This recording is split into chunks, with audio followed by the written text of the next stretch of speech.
আমাদের থেকে আমরা চ্যালেঞ্জ দিলাম, আজকে বাইতুল মুকাররমে যে সমস্ত মানুষগুলি নামাজ পড়েছে, আল্লাহকে সিজদা দিয়েছে, যদি আমরা এই বাইতুল মুকাররমের মানুষগুলি, মুসল্লিগুলি যদি ঐক্যবদ্ধভাবে আন্দোলন করি, তাহলে ইউনূস সাহেব আপনি একদিনও টিকতে পারবেন না।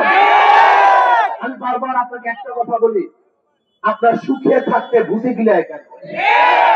আপনি ভালো আছেন, ভদ্র মানুষ, শিক্ষিত মানুষ, আমাদের দেশের গৌরব, আপনি ভারতের এজেন্ডা পালন করবেন কেন? এই গান বাজনা এটা ভারতের কৃষ্টি কালচার সংস্কৃতি, এটা বাংলাদেশের মানুষের সংস্কৃতি নয়। এইটা আমাদের জন্য হারাম। অনেক গান বাদ্য আমাদের জন্য হারাম।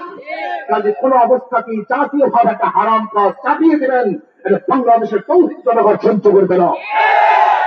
আসুন, আমাদের দাবি আসছে দুইটা। একটা হলো বাংলাদেশের প্রত্যেকটা প্রতিষ্ঠানের ধর্মীয় শিক্ষক এবং ধর্মীয় পরীক্ষা 100 মার্কের নিতে হবে। আপনি আইন রাখবেন যে ধর্ম শিক্ষা দেওয়া হয় কিন্তু পরীক্ষা নেবেন না। এই সমস্ত ধ্বজাদারি ধোঁকাবাজি আইন আমরা পছন্দ করি না।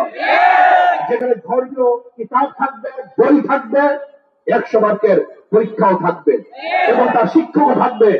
আর বাংলাদেশের জনগণের উপরে, এই 92% মুসলিমদের উপরে কোন অবস্থাতে জ্ঞানের শিক্ষক চাপিয়ে দেওয়া যাবে না।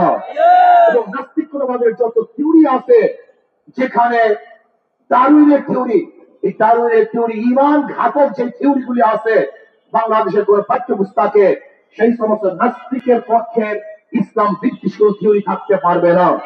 আসুন, এখন আমরা প্রতিবাদ জানাবো এবং যে সমস্ত ট্রান্সজেন্ডার সহ যে সময় হাবি জাবি আমেরিকার এবং পাশ্চাত্যদের থেকে আনা সংস্কৃতি আমাদের বাংলাদেশের মানুষ কোন অবস্থাতে সহ্য করবে না। কাজে সচেতন হন। এই দেশটাকে ধ্বংস করার চক্রান্ত আগের থেকে চলতেছিল, এখনো চলতেছে, ভবিষ্যতেও চলবে। আর বাংলাদেশের মুসলমান আগের থেকে সজাগ ছিল, এখনো সজাগ আছে, ভবিষ্যতে ইনশাআল্লাহ তারা সজাগ থাকবে। আন্দোলন সংগ্রাম করে সমস্ত বাতিলদের সমস্ত কালো হাতকে ভেঙে চুরমার করে ফেলবে ইনশাআল্লাহ। আল্লাহ আমাদের সবাইকে কবুল করুন। এখন আমরা বিক্ষোভ মিছিল করবো আমাদের